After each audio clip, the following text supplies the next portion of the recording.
How to turn off read receipts on Instagram. Hi everyone, welcome back to the channel.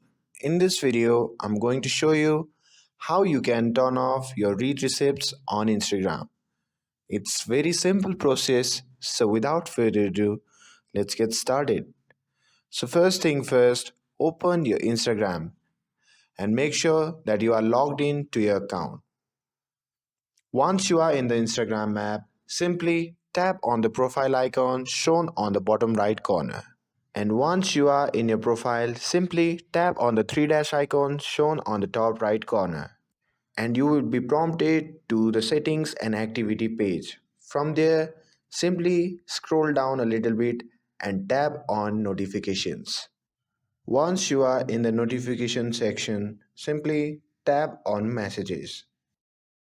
As here you can see different option. From this option you need to turn off the message request from individual and group chats, and message reminders.